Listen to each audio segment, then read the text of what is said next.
ouvindo algumas palavras de Sua Santidade Penro Rinpoche, que foi um mestre muito importante para nós, agora e também em sua vida prévia, e o ensinamento que ele deu em sua vida prévia, falando particularmente sobre Guru Rinpoche.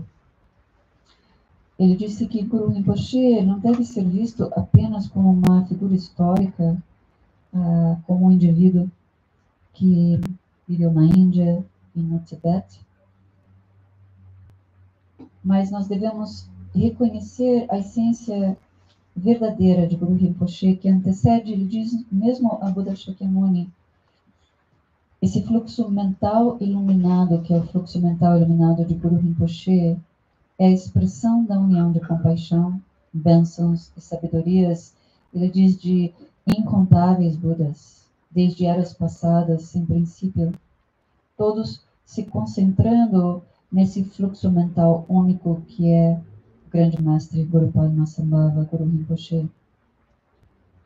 Ele diz, quando nós consideramos os ensinamentos do Buda Dharma, divididos entre sutras e tantras, então, particularmente, os ensinamentos também do Vajrayana, que foram proferidos pelo Buda histórico Shakyamuni, foram particularmente propagados de forma ampla por Guru Padmasambhava, aqueles ensinamentos do Vajrayana no caminho do mantra secreto.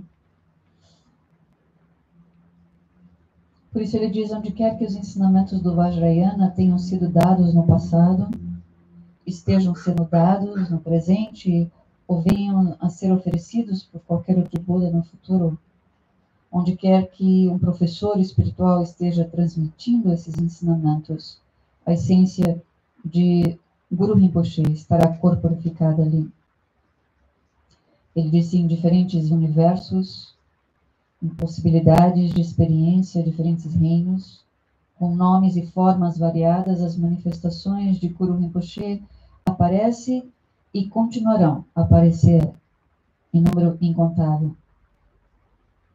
Ele diz, há uma grande quantidade de referências na literatura tradicional falando sobre essas muitas manifestações e exibições da atividade de Guru Rinpoche. Por isso, a expressão das bênçãos de Guru Rinpoche não pode ser limitada a um único cenário de sua experiência enquanto na Índia e no Tibete. Ele diz mesmo, as narrativas sobre o nascimento de Guru Rinpoche são apenas um aspecto da bênção e atividade, que é a totalidade desse Buda. Ele diz, até mesmo quando nós falamos de sua vida na Índia e no Tibete, nós falamos de diferentes manifestações, como as 8 manifestações de Guru Padmasambhava, as 8 manifestações de Guru Rinpoche, com o objetivo de expressar a enorme esfera de ação de bênçãos de Guru Rinpoche e atividades. Essas mesmas bênçãos e atividades, ele diz, continuam a se manifestar em todos os grandes professores e mestres que foram emanações de Guru Rinpoche.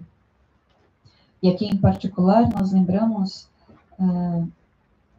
da grande fortuna que nós temos de fazermos parte de uma mandala tão íntima, estarmos tão dentro da intimidade de Sua Eminência Chagdatuko Rinpoche, que era reconhecido como a própria essência de Guru Rinpoche.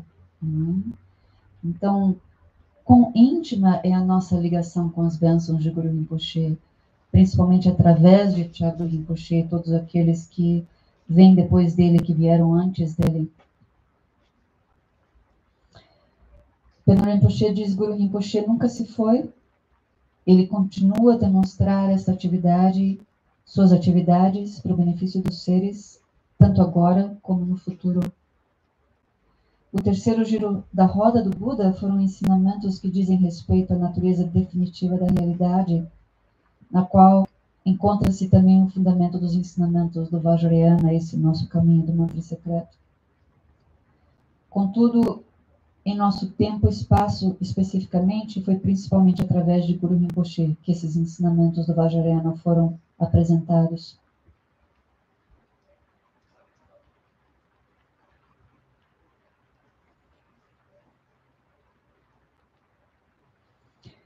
No nosso próprio texto, nós ouvimos as palavras do próprio Guru Rinpoche, Guru Padmasambhava, onde ele diz: pratiquem a Kuri Yoga, que os introduz as bênçãos. A toda hora meditem em mim, Pema. Recitem continuamente meu mantra essencial, o Siddhi do Coro. Onde quer que renasçam nas 6 classes de seres, e irei guiá-los para fora desse estado. Para aqueles que têm fé, nunca me vou, mas permaneço sempre. Voltem a mim suas súplicas e bênçãos chegarão continuamente a você. É claro que dentro do nosso caminho nós sempre falamos nos 2 aspectos da verdade absoluta e da verdade relativa. E de um lado, na verdade absoluta, tudo é uma expressão de nossa própria mente.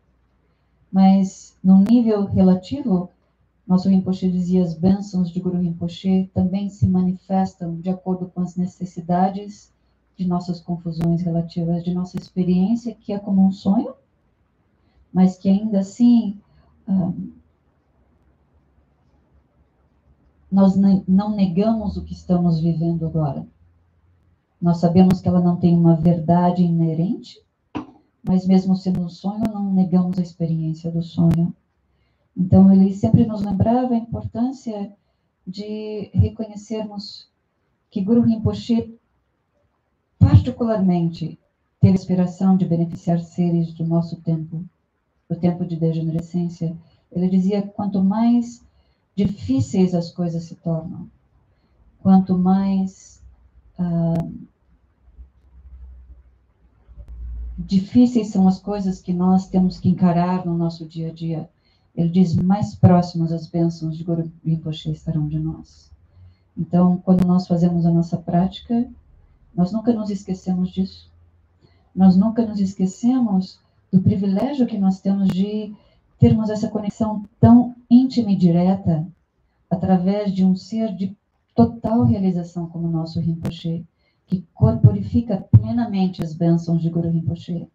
Embora essas bênçãos de Guru Rinpoche estejam disponíveis sempre para todos nós, o fato de nós termos essa conexão com alguém com uma realização total das bênçãos de Guru Rinpoche torna esse nosso caminho tão mais direto, não é?